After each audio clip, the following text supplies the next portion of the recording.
Alors nous allons débuter cette grande plongée dans l'univers des professionnels de l'autonomie en essayant de mieux comprendre les tensions qui traversent ces métiers dans leur exercice au quotidien et les missions aussi qui leur permettent aussi de se réinventer. Jingle de cette première table ronde.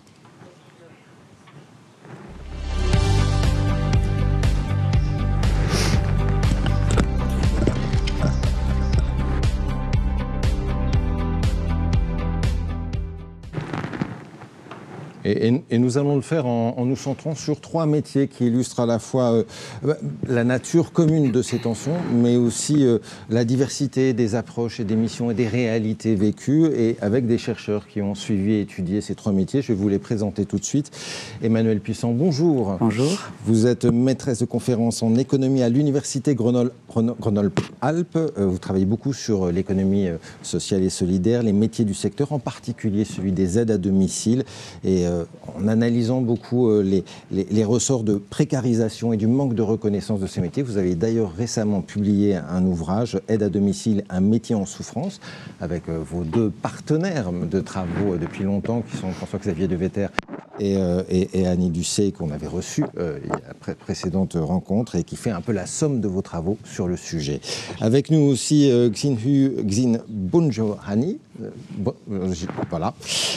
Vous êtes maîtresse de conférences en sociologie à l'Université de Lille et chercheuse au Centre d'études de l'emploi et du travail du CNAM. Vous avez beaucoup étudié, et en Chine et en France, les métiers du médico-social, particulièrement dans le champ des personnes âgées. Et on va parler d'un métier assez peu connu mais central, les médecins coordinateurs, que vous appelez aussi les capitaines tempête, et vous nous direz pourquoi. François Sarfati, bonjour. Vous êtes professeur des universités, directeur adjoint de la Graduate School de sociologie et sciences politiques à l'université d'Évry-Paris-Saclay, sociologue du travail. Vous avez beaucoup travaillé sur la précarisation de l'emploi et les établissements du médico-social. Vous avez notamment conduit une récente étude sur les profils et difficultés des directeurs d'établissements médico-sociaux, et ce, avec votre collègue ici présent, Jules Sima, maître de conférences en sociologie à l'université Paris-Descartes. Et on pense à lui, Ruggero Iori, qui était le 3e mousquetaire de cette belle et grande étude qu'on va aborder. Je voudrais qu'on commence tout de suite avec vous, Emmanuelle Puissant, en regardant ce monde des aides à domicile que vous étudiez depuis des années, ces métiers oubliés, comme vous le dites aussi, profession emblématique des tensions qui affectent le secteur, profession aussi emblématique d'une volonté d'autonomisation et d'accompagnement plus grand des personnes. Alors évidemment c'est du turnover, on en parle beaucoup, évidemment c'est des conditions de travail qui se dégradent, c'est une accidentologie très importante, mais vous le dites à l'origine dans vos travaux, ces métiers étaient véritablement centrés sur la valorisation de la relation aux bénéficiaires et sur des organisations de travail qui étaient assez portées sur la concertation en fait. Quels étaient les cadres originels de ces métiers à la fois en termes de mission et d'organisation du travail ? Oui, alors d'abord effectivement rappeler que les aides à domicile sont en écrasante majorité des femmes, et donc au départ ce sont des activités qui étaient domestiques, c'est-à-dire réalisées par toutes dans leur foyer de manière invisible et gratuite. Et effectivement au moment de l'augmentation des besoins des populations âgées, dans les années 40, ce sont vraiment les associations qui ont inventé un secteur d'activité, qui ont inventé des modes d'organisation effectivement, et l'objectif de départ, et ça c'est très important de le rappeler, c'était vraiment dans les premiers statuts des premières associations, on voit beaucoup les termes d'émancipation, de dignité, et effectivement, vous l'avez dit, le cœur de l'activité était la relation d'aide et d'accompagnement, c'est-à-dire que l'objectif de ces métiers, de ces activités, était le maintien de la dignité et repousser au maximum l'âge de perte d'autonomie ou d'entrée en dépendance. Donc ça, c'est très important. Et effectivement, le maître mot, finalement, l'expression clé de ce modèle, c'était vraiment le faire avec les personnes. Et les actes, on y reviendra, mais les actes et les activités étaient pensés comme des supports à la relation d'aide, et le tout étant pensé et organisé dans un cadre collectif, dans le cadre des associations, avec, cela a été dit aussi en introduction, dans les séances introductives, avec effectivement des temps collectifs et des constructions d'écoles de formation, des constructions de référentiels de diplômes dans le cadre associatif, et des temps collectifs qui sont essentielles pour construire l'identité vraiment professionnelle de ces métiers. Oui, vous le dites, les interventions pouvaient durer 2h30, 3h, ce qui aujourd'hui paraît un petit peu lunaire, hein, je vais dire comme ça. Il y a eu une évolution, et vous la regardez bien, elle s'est faite avec deux grands temps qui auraient pu être très émancipateurs, à la fois l'arrivée d'un diplôme d'État, puis la révision d'une tarification qui existait, mais qui était très disparate d'une région à l'autre. Et puis ça a été un peu des rendez-vous manqués, c'est-à-dire là où ça aurait dû structurer, émanciper ces professions, ça a peut-être mis les premières pierres d'une sorte de dégradation un peu des conditions de travail. Comment vous analysez ces deux rendez-vous manqués ? Alors, d'abord, peut-être préciser qu'effectivement, il y a eu une très lente reconnaissance des professions de ce métier-là. Mais malgré tout, en 2002, on peut se dire qu'il y avait une reconnaissance quand même présente, mais la reconnaissance était, même en 2002, largement inachevée. Ça, c'est quand même important de le redire. Pour donner un exemple, les premières associations sont nées dans les années 40. Le premier diplôme d'État dans le secteur des personnes âgées date de 2002. Voilà, il y a eu des certifications professionnelles auparavant, mais en termes de lenteur de reconnaissance de profession, il y a assez peu de secteurs qui égalent cette lenteur-là. Alors d'abord, sur le diplôme, effectivement, rendez-vous manqué, en fait, le diplôme d'État, donc le premier diplôme d'État, qui est le diplôme d'État d'auxiliaire de vie sociale, qui a été créé en 2002, finalement, a essayé de concilier deux exigences de politique publique qui peuvent paraître incompatibles. D'une part, la politique sociale, médico-social, c'est-à-dire qu'on reconnaît ces secteurs et ces activités comme faisant partie de plein droit des activités médico-sociales, et donc l'idée étant que n'importe qui n'est pas en capacité de prendre soin des personnes en situation de fragilité, et donc un diplôme et des qualifications nécessaires. Dans le même temps, on a des politiques publiques de l'emploi qui se développent très fortement dans ces secteurs-là depuis les années 80, qui ont tendance à considérer ces secteurs comme étant des gisements potentiels d'emploi, et donc finalement l'exigence de garder ce secteur ouvert pour potentiellement absorber une partie de la main-d'œuvre d'emploi féminine non qualifiée. Donc on a une situation dans laquelle on a un diplôme d'État qui existe avec des référentiels, des grilles de classification et de rémunération qui du coup ne sont pas les mêmes, mais qui n'est pas considéré comme étant une condition pour entrer dans le secteur. Donc on se trouve encore aujourd'hui avec une grande majorité des salariés qui n'ont pas de qualification dans le métier et dans le secteur. Côté tarification, très rapidement, effectivement, peut-être deuxième rendez-vous manqué, ce qu'on a montré dans nos travaux, effectivement, avec François-Xavier Devetter et Annie Dussuet, c'est qu'en tendance, on a regardé l'évolution de plusieurs plans de tarification dans plusieurs départements de France. En tendance, on se rend compte que ce qui est déterminant dans la conception du service qui ouvre à la tarification, c'est la tendance à distinguer deux types de temps, c'est-à-dire du temps de travail qui serait productif, et je mets des guillemets, ce sont des termes qu'on a rencontrés dans des plans d'aide de conseils départementaux, qui là seraient effectivement directement productifs et donc directement financés, et des temps qui, dans nos travaux, montrent qui sont absolument nécessaires, considérés comme étant improductifs, donc qui sont en tendance sortis de la tarification. Donc finalement, les évolutions de la tarification mène à une forme d'intensification du travail en se concentrant sur un certain type de temps seulement, du temps de travail par rapport à l'intégralité des temps. Oui, et qui crée ce que vous appelez des temps gratuits. Il y a le temps qu'on fait et puis il y a tout le temps nécessaire, celui de la relation d'usage qui devient un temps gratuit. Arrive là-dedans ce qui va être très fortement centré aussi dans vos travaux, c'est les fameux indicateurs. Ils arrivent à partir de 2002, les premiers. Vous dites qu'ils portent, et j'emploie les termes, une industrialisation des services fournis avec des interventions minutées, raccourcies, les temps considérés comme non productifs, bien que nécessaires, qui tendent à ne plus être rémunérés. On l'a dit. Et ces indicateurs qui, d'outils de preuve, deviennent des outils de gouvernement, qui, là encore, vos mots, s'infiltrent et s'emparent du métier jusqu'à requalifier le travail. En quoi est-ce que ces indicateurs ont été un peu dénaturés et ont requalifié la notion même du travail de ces professionnels ? Alors effectivement, sur les indicateurs, c'est effectivement très important. Donc, d'abord, peut-être commencer par dire que sans que ça ait été réellement rendu visible et explicité. On a assisté globalement dans tous les secteurs d'activité médico-sociaux et plus globalement à une transformation du rôle des indicateurs. Là, c'est vraiment les travaux d'Alain Suppiot ou Alain Desrosières qui ont montré ça, c'est-à-dire que les indicateurs finalement en tendance sont passés d'outils parmi d'autres d'aide à la compréhension d'activités, d'aide à la décision publique, à des finalités en soi, des activités.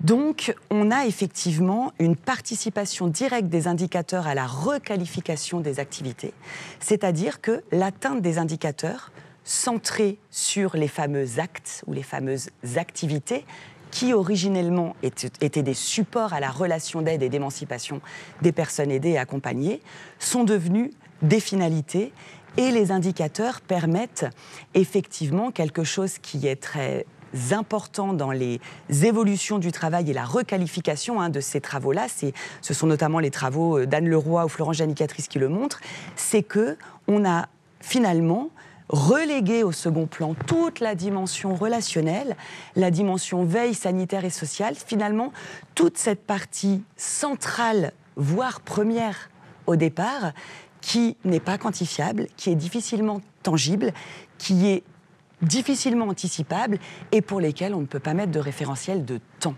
Et donc, on centre sur des actes auxquels on fait correspondre des référentiels de temps et c'est notamment pour ça que l'on parle d'industrialisation des services. Ce qui est étonnant, on l'a dit tout à l'heure, c'est qu'on est avec des métiers qui ont une identité forte, qui ont une structuration forte parce qu'il y a des associations derrière, qui sont pris par cette approche un peu gestionnaire, cette grande ouverture au marché qui arrive. On aurait pu se dire, ils vont répondre, ils vont résister d'une certaine manière à ces tendances-là, et ces métiers-là se laissent un peu emporter par cette vague un peu gestionnaire. Comment vous expliquez ça ? Il y a plusieurs choses. Peut-être d'abord redire les spécificités de ce secteur d'activité. On est sur des activités qui se réalisent au domicile des particuliers. On est donc dans des lieux collectifs qui sont des lieux de l'ordre du privé, de l'intime, et les conditions d'exercice se réalisent dans un certain isolement et dans une interaction exclusive entre les salariés intervenant à domicile et les personnes bénéficiaires. Donc effectivement, le modèle socio-historique avait essayé de relever le défi, d'essayer de recréer des espaces collectifs de travail dans ces activités très isolées, très émiettées.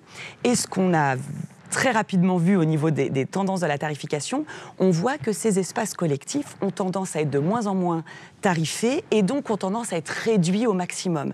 Donc finalement, on retourne vers des formes d'atomisation, d'émiettement, d'isolement qui, effectivement, et c'est ce que montrent les travaux de sociologie, notamment de la résistance et du syndicalisme, par exemple les travaux de Sophie Bérou, qui montrent que, du coup, dans ces activités-là, les conditions d'identité professionnelle, de résistance, de réponse face à des évolutions dont les salariés ont pleinement conscience que ça ne va pas dans le sens de ce qu'elles devraient faire, dans le sens d'un travail de qualité, dans le sens de réponse aux besoins, les conditions de résistance sont très compliquées. Deuxième élément très important, et là c'est vraiment tous les travaux autour du pilotage par les indicateurs qui ont montré ça dans le cadre de ce qu'on appelle la nouvelle gestion publique, les indicateurs portent en eux une croyance qu'ils seraient neutres, qu'ils seraient objectifs. Et donc, technique, voilà. Et donc, on a effectivement une difficulté de prise de conscience au moment où les indicateurs sont introduits, que finalement, on assiste à une requalification, une redéfinition et à une dimension réellement politique du pilotage par les indicateurs. Et ce qui peut expliquer aussi un délai dans les formes de prise de conscience, etc. Voilà. Je voudrais prendre un tout petit temps entre nos échanges, mais aussi en résonance pour voir le résultat de notre nuage de mots qu'on a demandé tout à l'heure. Si on peut l'afficher et voir justement comment les gens voient ces métiers, des métiers de la bienveillance d'abord, de l'empathie, de l'engagement, de l'accompagnement. C'est les mots qui ressortent les plus fortement. Je pense que c'est bien de les avoir maintenant aussi parce qu'ils viennent aussi en résonance avec ce qu'on dit des difficultés et ce qu'on va dire des possibilités de transformation aussi de ces métiers. Je voudrais qu'on aille voir deux autres professions, en commençant avec vous, Xin Hu, sur voie de transformation aussi d'un métier, je le disais, essentiel et pas forcément très bien connu, celui des médecins coordinateurs en EHPAD. Du coup, secteur du grand âge, vous les avez suivis, ces capitaines tempête, comme vous dites. Dans chaque EHPAD, il y en a un, normalement. Ils ont plusieurs missions, celle de donner un peu leur avis sur l'entrée de nouveaux bénéficiaires, celle d'apporter une aide aux soins en cas d'urgence, et puis une mission très très importante qui est celle du score l'outil Pathos, un peu, où tous les 5 ans, il faut redéfinir les besoins de soins de chaque résident, et ça, c'est important parce que ça va définir l'enveloppe budgétaire associée. Donc, ils ont un vrai rôle central sur les équipes et sur la définition aussi de la stratégie de l'établissement. Qui sont ces professionnels et en quoi vous les voyez, après les avoir étudiés, comme des acteurs essentiels ? Alors en fait, ce sont généralement des médecins généralistes qui ont eu une capacité ou une spécialisation de gériatrie ou sont directement des gériatres qui occupent ces postes. Alors en termes de caractéristiques sociodémographiques, il s'agit d'une population de professionnels assez âgés. C'est-à-dire que, selon les données de 2019, en fait, les 2/3 de ces professionnels ont plus de 50 ans et 35% ont 60 ans et plus. Donc cette population encore plus âgée que la population de médecins généralistes. Alors les caractéristiques diffèrent aussi selon le genre, puisqu'on a globalement, grosso modo, 2 populations. D'une part, une population des travailleurs plutôt féminine, du coup, donc un peu plus jeunes que leurs homologues masculins, et cumulent généralement plusieurs postes salariés et gardent rarement une activité en parallèle, libérale en parallèle. Alors que les médecins hommes qui sont un peu plus âgés, généralement en fin de carrière, et gardent leur activité libérale en parallèle, ou encore carrément des retraités. Alors, les médecins coordinateurs jouent un rôle essentiel, à mon sens, pour le fonctionnement des EHPAD. D'abord, ils coordonnent les soins des résidents en restant en contact avec les médecins traitants, les praticiens hospitaliers, les spécialistes. Et ils sont les seuls professionnels légitimes au sein d'un EHPAD dans le domaine médical. C'est le seul qui a la légitimité de communiquer avec les autres, et il chapeaute directement ou indirectement l'équipe des soignants. En fait, il joue aussi un rôle d'expert médical qui assure les équipes soignantes, notamment pendant la crise sanitaire ou en cas d'absence de médecins traitants.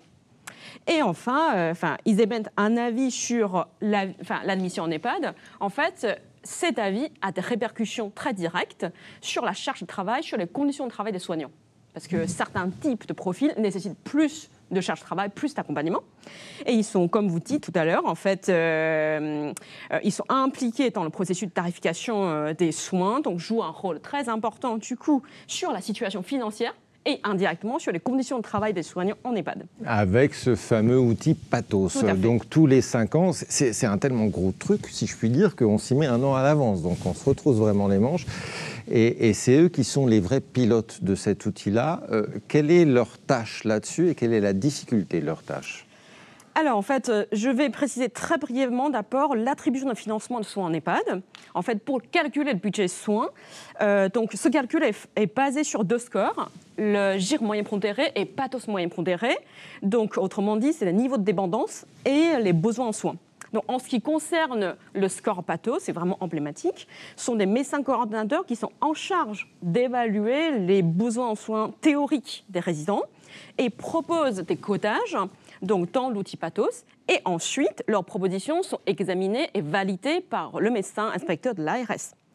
Alors, tout vient de difficulté, c'est parce que l'outil Pathos met l'accent sur la traçabilité. C'est-à-dire que la validation de l'ARS s'appuie sur les preuves tangibles rassemblées par les médecins par leurs soins, et pour justifier son codage.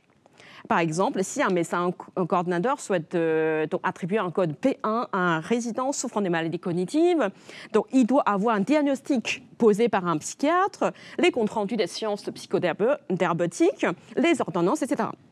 Or, les médecins coordinateurs n'ont aucun pouvoir d'influence sur ces homologues.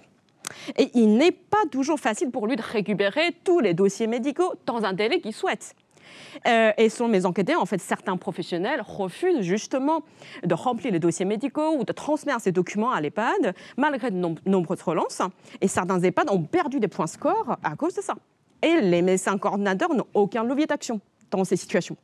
Et de plus, Pathos exige aussi des preuves issues de la prise en charge au quotidien, c'est-à-dire que, par exemple, pour des troubles comportementaux nécessitant un accompagnement plus renforcé, les médecins doivent convaincre son équipe de remplir, mettre dans le dossier de transmission tous les jours, Madame Machin a sorti 3 fois de sa chambre cette nuit, tous les jours. Et donc, en fait, le score de Pathos ne dépend pas tout simplement du profil objectif, disons, des résidents, mais surtout la capacité des médecins coordonnateurs à mobiliser d'autres acteurs sur lesquels ils n'ont pas forcément de pouvoir d'influence. Ce qui est étonnant, c'est que alors on voit cette face des pathos, si je puis dire, de ces médecins coordinateurs. On en a vu une autre pendant le Covid, où ils ont été tout de même en première ligne, au devant, en proue des navires qui prenaient la tempête, qui étaient tous ces établissements-là. Donc on peut se dire, c'est des professionnels importants dans les établissements. Pourtant, vous le dites et vous le constatez, le manque de candidats est criant. 35% dans des EHPAD publics n'ont pas de médecins co aujourd'hui, faute de candidats. Comment est-ce que vous expliquez un tel manque d'attractivité ? Alors, en fait, dans le cadre de notre recherche actuelle, qui s'appelle Colsol EHPAD, dont le rapport sera rendu ce soir, donc c'est une recherche financée par la CNSA, donc nous avons identifié 2 grands registres de pistes d'interprétation. Donc, tout d'abord, le manque d'attractivité est plutôt lié aux caractéristiques de l'emploi des médecins coordonnateurs. C'est-à-dire, il s'agit d'un emploi salarié à temps très partiel. C'est rarement à temps plein. Donc, généralement, c'est 0,5, 0,30, dans le meilleur des cas, 0,50. Enfin, 0,5. Alors, les tâches sont très peu techniques et contiennent souvent des dimensions administratives très importantes. Et ces professionnels n'ont pas de pouvoir de prescription, sauf en cas exceptionnel. En fait, plusieurs enquêtés rencontrés questionnent le sens de leur travail. Ils ont l'impression de s'éloigner du soin, de faire un travail assez administratif, mais très peu intéressant, et regrettent de ne pas avoir suffisamment de temps présentiel auprès des résidents. Ensuite, il y a aussi une raison plus générale qui nécessite de replacer ce métier dans son contexte large. Comme vous le savez, le monde médical est un monde très hiérarchisé. Alors, la gériatrie ou la médecine générale restent quand même des spécialités relativement peu valorisées, très peu prestigieuses. Donc, notre enquête constate en fait une corrélation statistiquement significative entre, d'une part, la densité de médecins généralistes à l'échelle départementale et des difficultés de recrutement de médecins coordonnateurs. En fait, la pénurie de médecins coordonnateurs, et ça dépend aussi de la démographie médicale. On est un peu en résonance avec ce qu'on disait avec Emmanuel, c'est-à-dire une forme de reporting, d'approche gestionnaire qui dénature un peu le métier ou qui ne met en valeur que ses aspects les plus compliqués. Tout à fait. Alors, la différence, c'est que la pression ne vient pas forcément de l'EHPAD, au sein de l'EHPAD, c'est-à-dire la pression ne vient rarement de la direction de l'établissement, mais plutôt en lien avec le mécanisme de tarification, mécanisme d'attribution de financement de soins. À cela rajoute une pression liée au déséquilibre entre, d'une part, les charges de travail et l'importance du travail, et le temps de l'emploi très limité. Avec souvent des professionnels, c'est en deuxième partie de carrière, donc ils n'ont pas forcément envie de ça et plus forcément toute l'énergie de ces tempêtes. Troisième métier, alors on a vu les métiers un peu oubliés, des aides à domicile, ces nouveaux métiers émergents, les médecins co, où on voit que les tensions sont grandissantes, et puis les métiers de prestige un peu que sont les directeurs d'établissements médico-sociaux. On va le voir avec vous. Alors c'est étonnant, parce qu'on n'a même pas commencé à en parler, que j'ai déjà des messages qui me demandent où est-ce qu'on peut trouver l'étude. Donc, où est-ce qu'on pourra trouver cette étude dont on va parler? On peut la trouver en ligne aujourd'hui? L'étude dont on va parler, oui? On a une première intervention il y a à peu près une année qui est en ligne et on est en cours de publication. Donc, on aura des publications à caractère scientifique qui devraient sortir prochainement. Alors prochainement, dans la recherche, ça peut être 1 an. Ok, voilà. Donc on aura ce preview aujourd'hui et qui mettra en appétit pour avoir l'approche globale de cette étude que vous avez réalisée entre 2021 et 2022, étude Quanti, étude Quali, sur un certain nombre donc de directrices et de directeurs que vous avez suivis, pour essayer de voir justement quels sont leurs profils et comment ils font face aux missions et aux difficultés qu'ils ont aujourd'hui. Pourquoi être parti sur une étude de ces personnels-là, les personnels de direction, dont on se dit ils sont bien outillés, eux, c'est pas eux chez qui il y a le plus grand nombre de problèmes, et quels sont les profils des professionnels que vous avez suivis? Peut-être que c'est intéressant aussi de revenir sur cette histoire de métier de prestige. En fait, nous, on est parti de l'idée que la littérature sur le sujet était pléthorique sur tout un tas de segments, mais sur ces métiers-là, on ne connaissait pas grand-chose. Et donc, on s'est dit, tiens, on va aller les rencontrer pour essayer de comprendre ce que c'est que leur travail, comment ça fonctionne, qu'est-ce qu'ils y trouvent et quels sont les obstacles qu'ils rencontrent.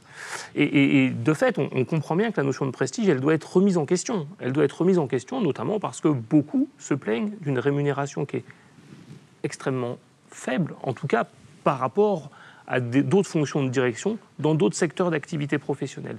Et donc, on a bien une vocation, l'engagement dans un secteur d'activité, mais par contre, le sentiment que cet engagement dans un secteur d'activité qui fait sens, il le paye quand même très cher. Ça, c'est un premier élément.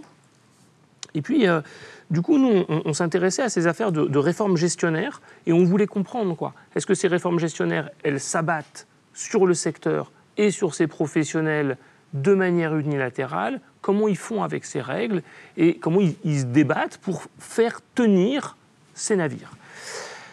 Du coup, il s'agit d'aller les interroger pour mieux comprendre si c'est une profession qui est effectivement préservée et comment elle agit face à un certain nombre de contraintes qui sont pensées comme étant extérieures. Les profils. Sur les profils, ce qui est très marquant, et on le voit, le nuage de mots, je crois, tout à l'heure, était déjà assez illustratif de cette situation. On est sur des profils de personnes qui sont très marquées par ce qu'on appelle un discours vocationnel, ce qu'on retrouve dans la thèse de Ruggero Iori, qui n'est donc pas avec nous aujourd'hui. Et donc, un engagement très important mis en avant par ces professionnels autour de, alors la passion bien sûr, mais l'engagement envers autrui. C'est quelque chose qui est très, très présent. Ensuite, une très grande partie de ces directeurs et directrices, on va y revenir, c'est un élément du profil, ont commencé une formation initiale avec des diplômes d'éducateurs spécialisés, d'assistants social ou d'assistantes sociales, et ont suivi ensuite, pour la plupart, une formation continue, puisqu'on ne peut pas devenir directeur sans avoir passé un diplôme plus élevé.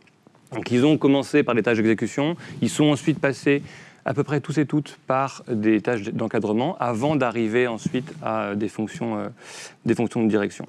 Ce qui apparaît par ailleurs, c'est que pour ces personnes-là, le secteur social et médico-social, il apparaît en grande majorité comme un espace de promotion sociale. Donc une bonne partie d'entre eux et d'entre elles viennent des classes moyennes. Dans la base de données, on estime à peu près 40% et un peu plus de 20% pour des ménages, pour des personnes qui sont issues d'un ménage d'origine populaire. Donc on a vraiment cette situation qui est importante. Ce qui les caractérise ensuite, toutes et tous, c'est une volonté de faire changer les choses. Donc ils racontent tous et toutes ça. C'est-à-dire que la dimension du prestige, certainement qu'elle est présente, mais elle n'est pas première dans ce qui va les attirer dans ces fonctions-là. Et enfin, de manière plus large, on a donc des hommes et des femmes, avec une majorité de femmes, à 55% à peu près pour ce qui concerne la base de données. On reviendra après sur les profils, puisque sur les profils justement de la typologie, je veux dire, on a une des distinctions. On a des directeurs et une minorité également de directeurs et directrices adjointes. Et enfin, on est sur des directions d'établissements et parfois de pôles, qui est du coup une situation un peu plus, en termes de responsabilité, un peu plus importante. En moyenne, enfin, je m'arrêterai là, on a des personnes qui ont sous leur responsabilité directe à peu près une trentaine de salariés. Alors, il y a un aspect dans la catégorisation que vous avez fait qui est vraiment très important et assez étonnant, c'est de les catégoriser, faire une catégorisation, une classification à partir de leurs âges. Pourquoi vous l'avez faite et comment vous l'avez faite? Alors, cette histoire de l'âge,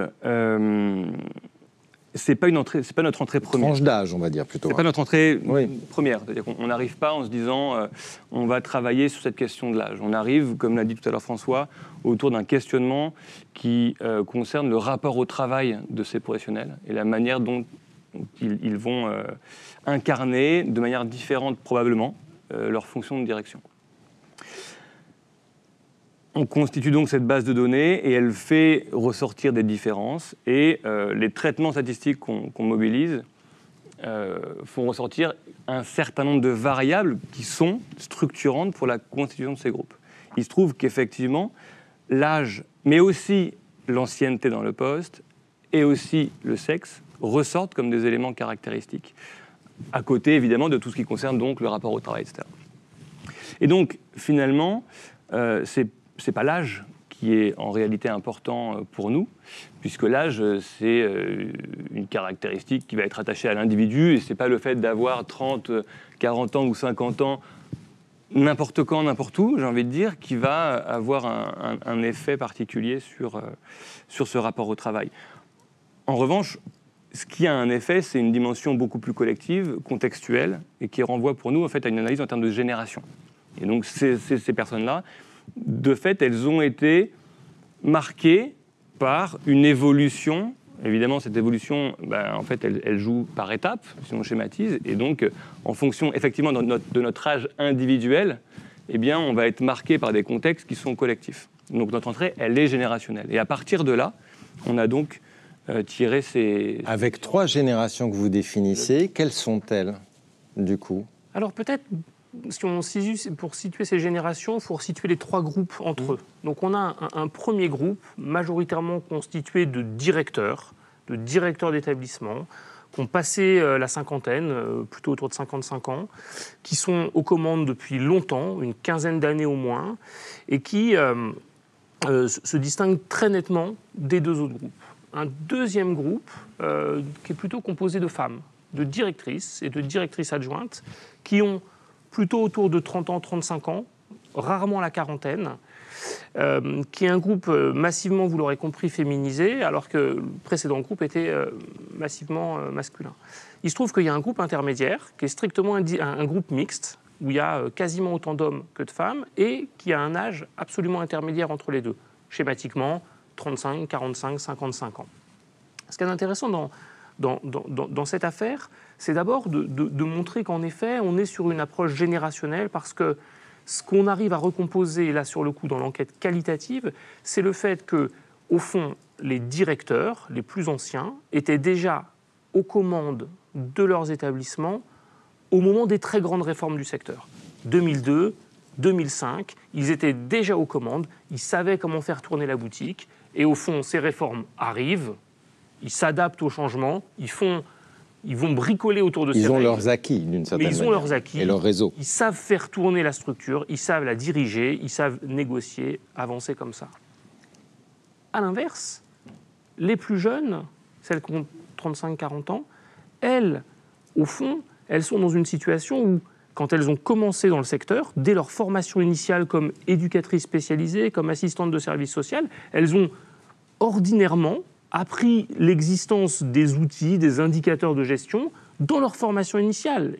Ces outils sont banalisés, elles ont vécu toute leur carrière professionnelle avec l'existence de ces outils.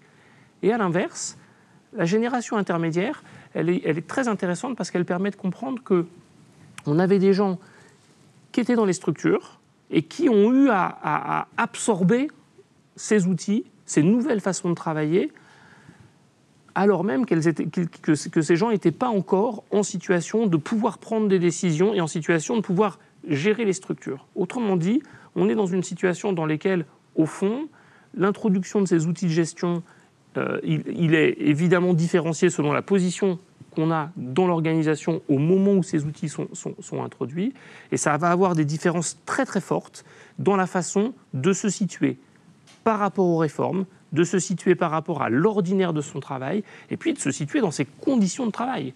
Au fond, prendre une réforme en pleine figure, c'est vécu comme ça par un certain nombre, c'est aussi se retrouver, pour un certain nombre d'entre eux, en difficulté, et c'est le cas du groupe médian. C'est étonnant parce qu'au-delà de ces métiers, vraiment cette matrice générationnelle, si je puis dire, on peut la reprendre sur les médecins co, on peut la reprendre sur plein d'autres métiers et voir ceux qui sont les enfants, d'une certaine manière, de ce New Public Management, ceux qui sont nés avant et ceux qui sont en effet cette génération intermédiaire. Quelles sont les principales difficultés qui ressortent, qu'ils témoignent un peu dans leur exercice par rapport à ces missions-là, et comment ça impacte différemment justement ces générations ? Alors, ces nouvelles difficultés, Ce qui est intéressant, finalement, c'est peut-être que le terme de difficulté, il est peut-être pas le plus adapté, au sens où ce qui apparaît comme des difficultés pour certains groupes n'en sont pas pour d'autres. Donc, c'est des nouveautés qui, effectivement, sont vécues comme des difficultés et qui vont toucher notamment à ce qui a été présenté juste avant par Emmanuel Puissant, l'introduction de toutes ces missions à caractère gestionnaire, la place que vont prendre ces indicateurs qui, de support au soutien, vont devenir finalité et qui vont devenir de plus en plus nombreuses et de plus en plus chronophages. Au point où, pour une partie de ces directeurs et directrices, la priorité va devenir, la priorité numéro 1 va devenir l'exigence de tenir un budget. Et cette histoire, on a parlé tout à l'heure du discours vocationnel, justement, ça a été redit à plusieurs reprises, cette histoire du sens qu'on va trouver au travail se trouve directement percutée, mise en tension par ces histoires, justement, de budget qui deviennent prioritaires. Et je pense que c'est vraiment la difficulté première, puisque ça va conduire chez toute une partie de nos directeurs et directrices à des conflits de valeurs. Alors, encore une fois, ça ne les concerne pas tous de la même manière. Sur ces trois groupes, évidemment, ceux qui se retrouvent les plus en difficulté, ce sont les directeurs et directrices de ce groupe intermédiaire, qu'on appelle d'ailleurs les directeurs et directrices qui sont mis à l'épreuve. Je pense que le terme est assez clair. Et finalement, ces trois catégories de directeurs et directrices s'interrogent et font différemment avec tout un ensemble de missions de direction, que ce soit le recrutement, les tâches administratives et bureaucratiques, les éléments de stratégie globale, la relation avec les représentants, donc les institutions représentatives du personnel, la conduite du changement, le projet d'établissement, et on se rend bien compte que toutes et tous n'ont pas le même regard sur ces missions qui sont pour eux, pour elles, importantes. Un élément qu'on retrouve, qui est assez structurant, c'est une histoire de rapport au terrain. C'est-à-dire qu'on l'a dit tout à l'heure, ces directeurs et directrices commencent par les tâches d'exécution, et donc elles commencent en étant très proches des usagers et des usagères, d'accord ? Ils s'en occupent, elles ont été éducateurs, assistantes, etc. Et il y a tout un travail dans ces carrières-là qui consiste, au moment en tout cas où ils arrivent au poste de direction, à prendre de la distance. Et cette prise de distance, elle est imposée par ces réformes gestionnaires et elle est vécue de manière plus ou moins agréable par ces professionnels. Pour les directrices du groupe 1, donc celles qu'on appelle animatrices et gestionnaires, cette mise à distance, elle ne se fait pas pour l'instant. Et de fait, elles n'apparaissent pas, en termes de mission prise en charge, comme des directrices de plein exercice. C'est pour ça que ce terme, cette expression, on la garde pour le troisième groupe. On a ensuite au milieu ce groupe intermédiaire qui, pour le coup, est très travaillé par cette histoire de distance au terrain et qui refuse de le faire. Refuse et n'arrive pas à retirer cette partie qui donne du sens à leur travail. Et en revanche, les directeurs de plein exercice, cette histoire de distance au terrain, elle est complètement mise en avant parce que ce qui est important dans leur mission, c'est les histoires de stratégie globale. Il s'agit d'avoir une posture en termes de politique publique, il s'agit de pouvoir échanger avec les autorités de tarification, avec le département, avec l'ARS.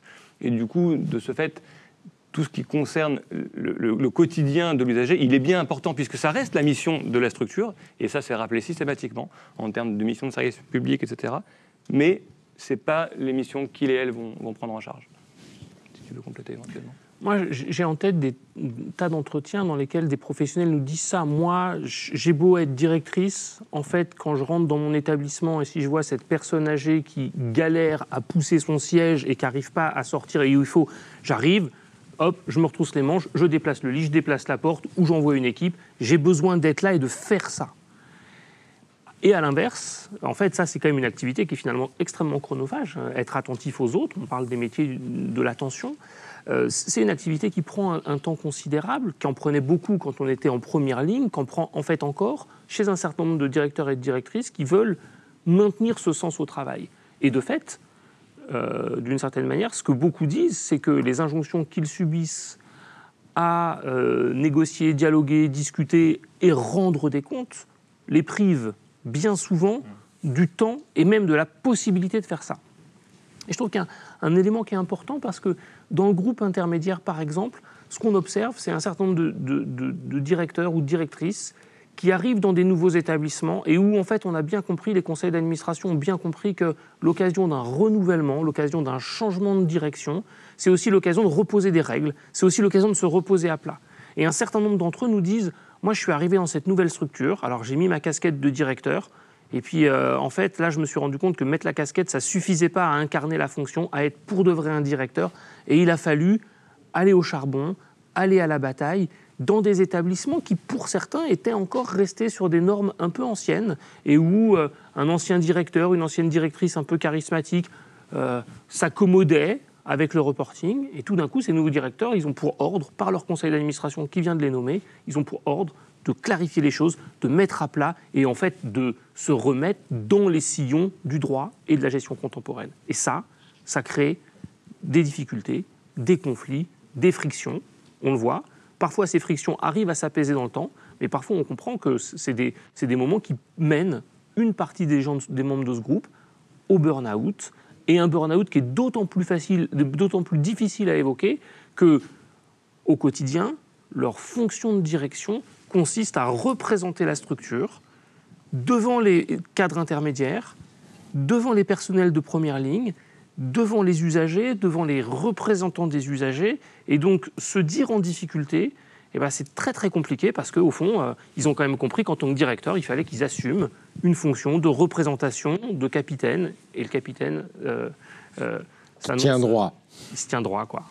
Il y a dans vos 3 témoignages, et c'est ce qui est vraiment assez étonnant, vraiment des lignes communes dans ce sentiment d'isolement. On est dans des métiers du lien tout de même, hein, dans cette perte de la relation d'usage, vraiment qu'on entend, et puis aussi dans la puissance vocationnelle qui tient, qui résiste tant que faire se peut. Et vos 3 travaux travaillent aussi à essayer de voir quel levier de transformation il y a possibilité d'avoir. Je voudrais qu'on en dise quelques mots avant de prendre quelques réactions, et vous pouvez poser des questions, évidemment, à nos invités, on les prendra après. Commencez par vous, Emmanuel Puissant, parce que là aussi, dans les travaux avec François-Xavier de Viter et Annie Duchet, vous travaillez aussi à essayer de penser la manière de porter autrement. Vos travaux sont des vrais plaidoyers pour la remise en avant de cette relation d'usage et de ce vocationnel un peu de ces métiers. Et évidemment, il y a 2 axes où vous essayez d'agir, c'est le temps de travail et la tarification. Autour de quels axes il est possible de repenser et ce temps de travail et cette tarification pour renverser la logique des indicateurs dont on parlait tout à l'heure? Effectivement, nous, notre point d'entrée pour penser la transformation du secteur, c'est le temps de travail et la reconnaissance du temps. Je rebondis parce que c'est directement lié avec ce qui vient d'être dit, c'est-à-dire que parmi les aides à domicile, on voit dans tous les entretiens un amour de ce travail qui est défini avant tout comme un travail de l'humain.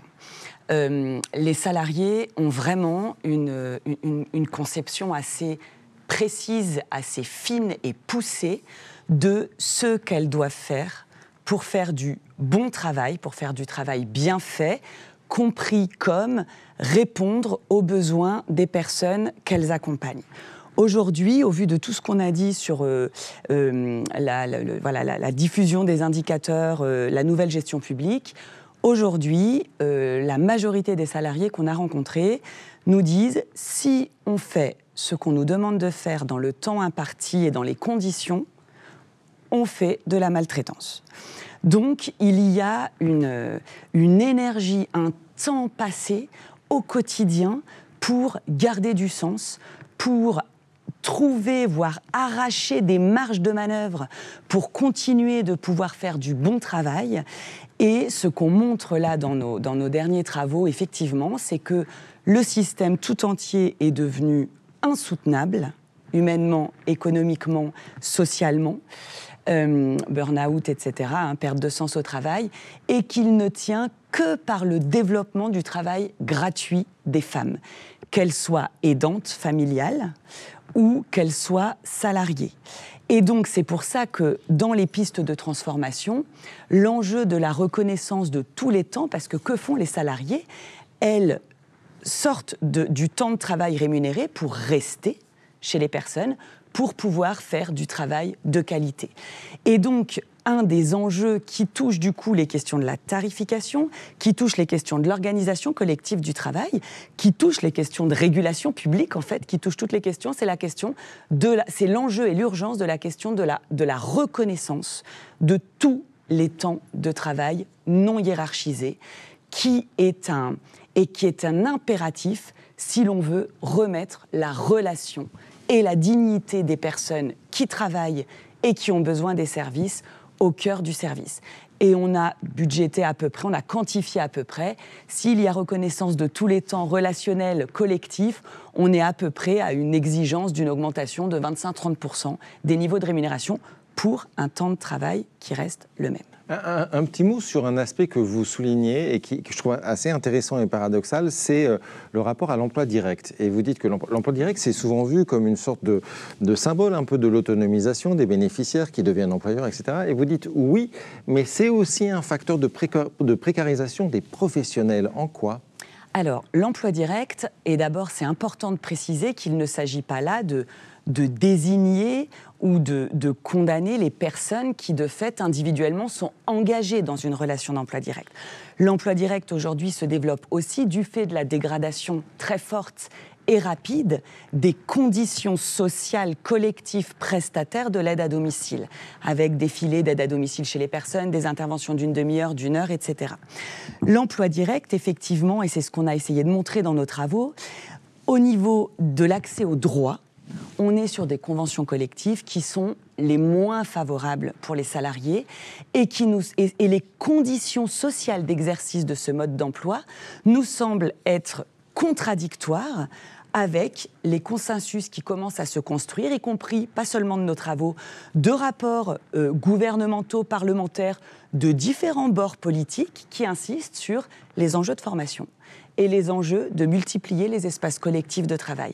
Sur ces deux exemples-là, on pourrait en prendre d'autres, mais sur ces deux exemples-là, on voit clairement que la convention collective du particulier employeur et les conditions sociales d'exercice du particulier employeur ne permettent pas, en fait, de relever ces défis-là. Et ça se voit au prud'homme aussi, où il y a beaucoup d'affaires qui se jouent à ce niveau-là.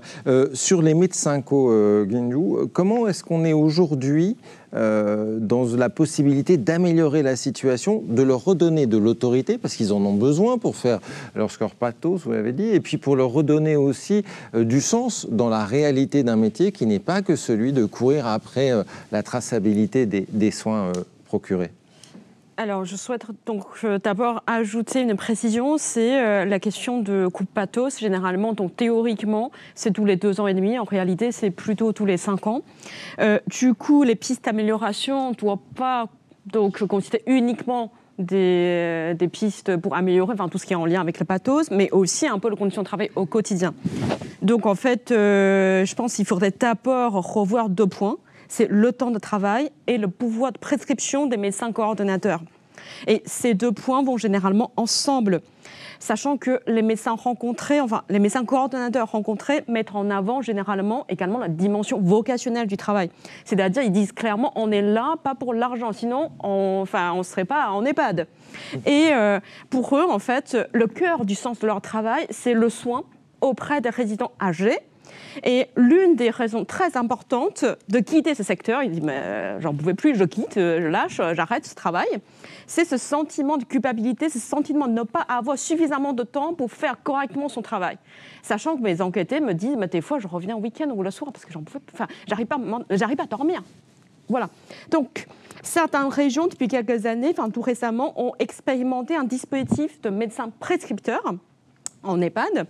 Alors, ça permet à certains médecins coordonnateurs de devenir donc médecins traitants des résidents et du coup augmenter leur temps de travail en présence. Ça devient quasiment des salariés à temps plein des établissements, Du coup, c'est exactement ça, sauf qu'en fait, une partie de temps, c'est la coordination, l'autre partie, c'est une sorte de médecin traitant, quoi. Alors, ça réduit également le coût et l'effort de coordination avec les intervenants externes, sachant que pour un EHPAD de 100 places, on pourrait avoir même aller jusqu'en 30 médecins traitants. Donc c'est aux médecins co de faire un peu le lien. Alors, en fait, cette nouvelle mission de soins et de coordination et ce rôle un peu de médecin traitant, médecin référent, pour éviter les confusions, médecin référent des résidents, ou pour certains cas, médecin traitant des résidents d'EHPAD, leur permet de revenir pleinement dans les missions de soins et d'être aussi plus légitime dans la coordination, dans l'échange avec les homologues, que ce soit libéraux ou hospitaliers, et in fine, trouver plus de sens de leur travail. Alors, je pense que deuxième temps, il serait temps de concevoir plutôt un système pour que le médecin coordonnateur puisse réellement coordonner, parce que ce sont des médecins coordonnateurs, donc puissent quand même exercer cette mission de coordination de soins. Par exemple, un mécanisme de chef de file ou référent médical des résidents d'EHPAD, puisque c'est là qu'on voit... Enfin, le problème, c'est là qu'on voit un éventuel conflit avec le système médecin traitant et aussi le conflit avec le choix, la liberté de choix de leur médecin traitant pour les résidents. Donc, il faudra peut-être réfléchir à un système innovant et trouver un compromis pour donner plus de pouvoir, plus de temps et plus de levier d'action aux médecins coordonnateurs pour qu'ils puissent proposer et assurer à la fois de soins et aussi une vraie coordination. Et que ça devienne des vrais professionnels de l'autonomie et de l'autonomisation au niveau des EHPAD, dans les soins et dans l'accompagnement des autres professionnels aussi, puisque c'est des inspirateurs aussi. Sur les postes de direction, là aussi, l'étude parle de l'horizon 2030. Donc vous regardez aussi à demain partant de ces constats. Comment est-ce qu'on peut mieux outiller, de ce que vous avez vu, ces directeurs et ces directrices face à ces conflits que vous nous avez évoqués? Alors, si on prend le point de vue des organismes de formation, vous parliez de formation tout à l'heure, voilà, si on prend leur point de vue, ce qu'on documente, à mon sens, c'est qu'il y a deux solutions du point de vue des organismes de formation, à savoir former les futurs managers et manageuses, ces personnes, ces directrices, animatrices aujourd'hui, mais les former en fait pour les préparer à ces nouvelles tâches de direction, qui en réalité sont des tâches de direction assez loin, on l'a dit tout à l'heure, des missions de stratégie globale, de perspective, etc. D'une part, donc les former, c'est aussi, dans ce cas-là, les préparer à ces très nombreuses désillusions qui nous ont été racontées. Alors, non pas pour les directrices, animatrices et gestionnaires, mais pour le groupe qui est mis à l'épreuve, notamment dans ces situations de restructuration face auxquelles ils se retrouvent confrontés sans y avoir été préparés. Et donc on a eu un certain nombre de directeurs et directrices, notamment des directeurs de plein exercice en fin de carrière, et qui prévoient le travail après la retraite en se disant « mais moi en fait ce que j'aimerais faire c'est faire de la formation pour préparer notamment tous ces collègues que j'ai vus s'effondrer face à ces restructurations parce qu'elles ne sont pas préparées ». C'est un élément. Et deuxièmement, former ces directeurs, ceux et celles qui vont prendre derrière des responsabilités de stratégie globale. Cela dit, une fois qu'on a dit ça, d'une certaine manière, on peut dire que ça ne fait qu'aller dans le même sens. On ne fait qu'accompagner et on ne va pas dans une démarche qui serait plus critique. Parce que la difficulté quand même, c'est que on les aide à gérer l'ingérable. Oui, c'est ça. Mais on continue dans cette logique. Ça ne conduit pas pour autant à re-questionner la dimension de la logique gestionnaire, qui est en fait, et ça qui conduit à beaucoup de souffrance. Et donc, soit on décide de les accompagner à ça, mais ce qui conduit aussi à accompagner ce mouvement de développement, de diffusion de cette nouvelle gestion publique dans le secteur, soit on développe la critique. Si on développe la critique, le risque, et encore une fois, toutes les personnes qu'on a rencontrées qui se réclament dans leur formation des sciences humaines et sociales, etc., c'est aussi celles qui sont les plus en souffrance. On peut les porter comment dans ces nouvelles missions? Ils ont quelle marge en fait par rapport à ce que dit Jude, justement pour trouver la possibilité d'exprimer leur puissance vocationnelle et d'exprimer le fait que c'est les capitaines de l'autonomisation et pas simplement de la gestion des déficiences? Ça, c'est un élément qui est hyper important qu'on retrouve dans cette enquête, mais sur d'autres aussi, sur les fonctions de direction. Un directeur, il est par nature un peu seul, et je vous passe tous les débats autour de la solitude du pouvoir, qui sont vrais à cette échelle, mais qui pourraient être vrais à d'autres échelles. Ce qui est intéressant, c'est que là, on a des directeurs et des directrices qui disent, en fait, avoir besoin de temps d'échange entre eux pour réfléchir, pour se poser des questions, pour repenser leur métier, et d'une certaine manière, on arrive à une opposition finalement assez classique entre des professionnels à qui on déléguerait la charge, le soin de réfléchir aux meilleures régulations du secteur, de savoir comment faire du bon travail, de savoir comment on pilote une structure, de savoir avec qui on s'allie, de savoir comment on évalue la qualité du travail, d'une part, et d'autre part, une régulation qui passe plus par des outils qui leur arrivent et qui leur sont assez imposés de manière assez hétéronome. D'une certaine manière, si on veut prendre au pied de la lettre cette expression des métiers de l'autonomie, il faut laisser à ces directeurs et à ces directrices des capacités d'autonomie pour pouvoir dire ce que c'est que de tenir la boutique et comment on fait marcher la structure, mais d'une certaine manière, on retombe exactement sur ce que disait Emmanuel Puissant à propos des professionnels de front office, de premier plan. Au fond, avoir du temps pour savoir qu'il faut passer du temps à écouter cette personne, à l'entendre, à perdre son temps, à un peu perdre son temps, c'est aussi se redevenir un professionnel. Et les directeurs nous disent ça très très bien. Les directeurs et directrices nous disent très bien qu'ils ont besoin de plus d'autonomie pour faire tenir les structures et de moins d'hétéronomie organisée par ces indicateurs. Quelques questions qui nous viennent de la salle rapidement. Dire qu'on a des messages aussi sur, enfin, la question de l'exploitation des femmes aidantes est évoquée. Merci Emmanuel, vos propos sont malheureusement très justes. C'est porté. Question sur... quel conflit de prescription y a-t-il entre le médecin co et le médecin traitant du résident? Parce que ça fait tout de même 2 personnes autour du résident qui s'appellent médecin. Tout à fait. Alors, en théorie, en fait, le médecin traitant reste l'acteur principal dans le domaine médical pour un résident. Or, en cas d'absence, donc le médecin médecin coordinateur peut venir. C'est vraiment en cas d'absence ou en cas d'exception. Même en cas d'absence, en théorie, il faudrait attendre, sauf vraiment, il y a une urgence. Or, c'est plutôt le médecin coordinateur qui est présent dans l'établissement et qui connaît en fait comment ça se passe, qui a des éléments, qui est en contact aussi avec les soignants, qui font des observations, qui a vraiment accès à tous les éléments sur un résident. Au bout d'un moment, finalement, le professionnel médical qui dispose le plus d'informations sur un résident, ce n'est plus le médecin traitant, mais plutôt le médecin coordinateur.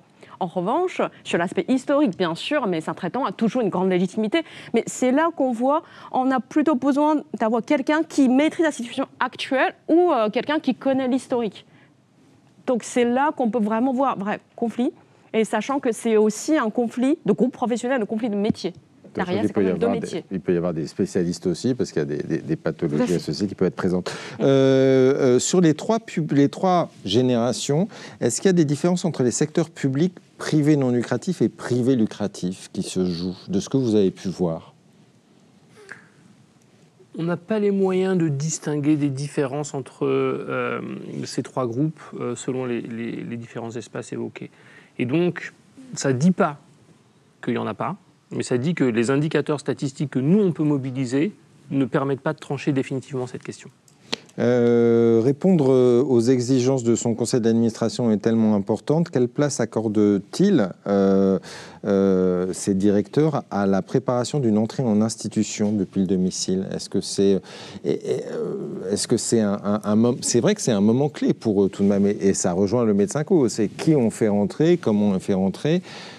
C'est là où on fait la politique de l'établissement aussi, d'une certaine manière.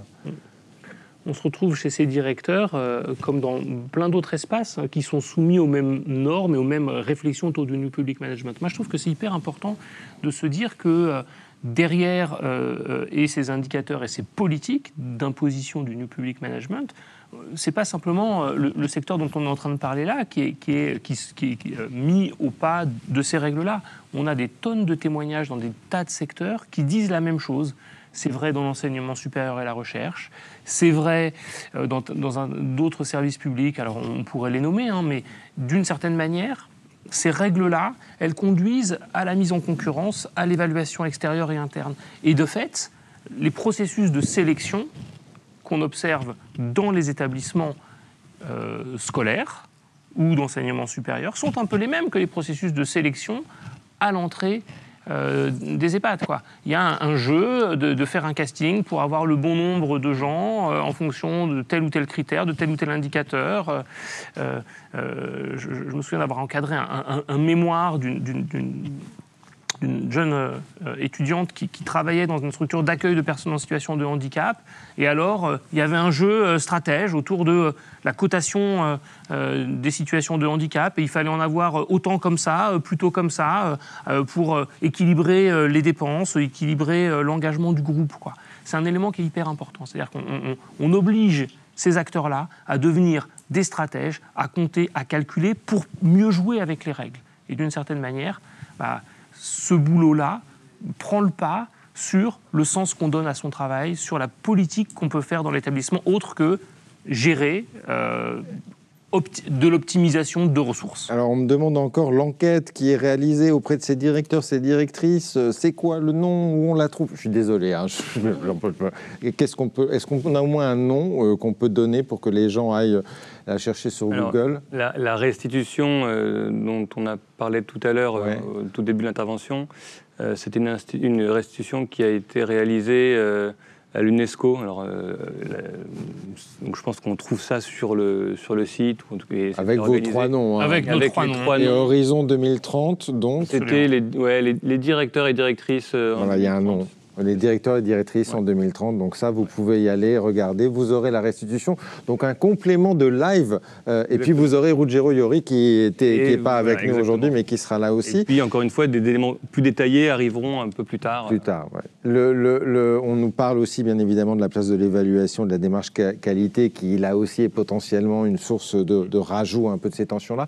Je voudrais, dans les dernières secondes qui nous restent, qu'on aille du côté d'Émilie et de son crayon inspiré qui nous a croqué cette table ronde et qu'on regarde un petit peu ce qu'il en est dit. Alors nous, on a un écran de retour sur lequel on essaie de voir des métiers sous pression, les aides à domicile. Alors il y a les 3, vous êtes tous les 3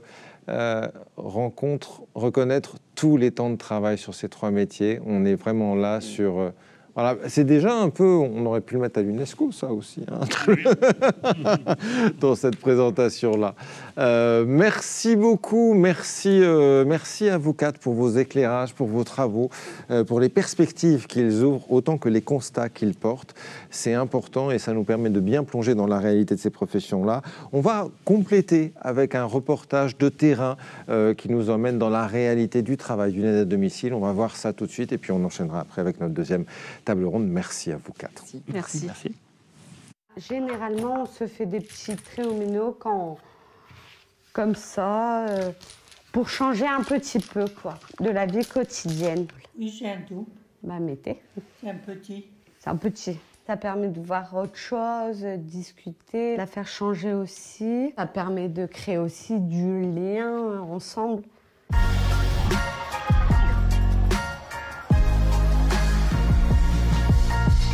Là, je suis en train de préparer le repas du coup pour le midi. C'est poisson pané avec du riz ce midi. Ça peut être des courses, ça peut être du ménage. Dans l'aide à domicile, en fait, il y a beaucoup de sortes de tâches qu'on a au quotidien.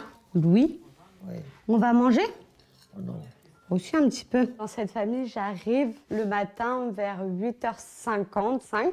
On finit cette famille à 18h30. Du coup, on reste une journée chez eux. Ils ne peuvent pas se nourrir tout seuls. Ils ne peuvent pas prendre leur café tout seuls. On est obligé d'être présent. Après le dessert, il y a toujours le petit café. C'est toujours enrichissant de savoir ce qu'ils ont vécu aussi. C'est ça que j'aime dans ce boulot parce qu'on peut apprendre des choses sur la vie qu'on n'était pas au courant. On se sent utile pour la personne, on est présent, s'ils ont un petit coup de mou, on est là pour leur monter le moral. On voit au fur et à mesure quand on travaille avec eux, quand ça va et on voit quand ça va pas, quoi.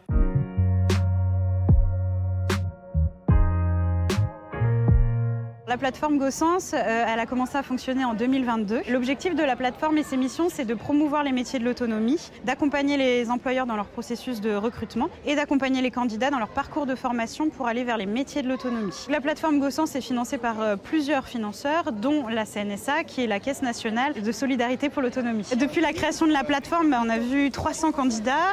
Aujourd'hui, on a 60 personnes qui sont en poste dans les services à domicile. Et donc, plusieurs personnes ont pu bénéficier de la plateforme et donc avoir un contrat dans un service, dont Manon qui a pu bénéficier de la formation Les clés de l'aide à domicile et qui est aujourd'hui en CDI. On va au lit, hop, en haut, et on se lève. Pour établir un lien de confiance, il faut apprendre en fait à qu'ils nous fassent confiance, qu'on leur fasse confiance. Et ça s'apprend tout seul au fur et à mesure. C'est pas une fois, c'est en plusieurs étapes qu'on établit ce lien de confiance.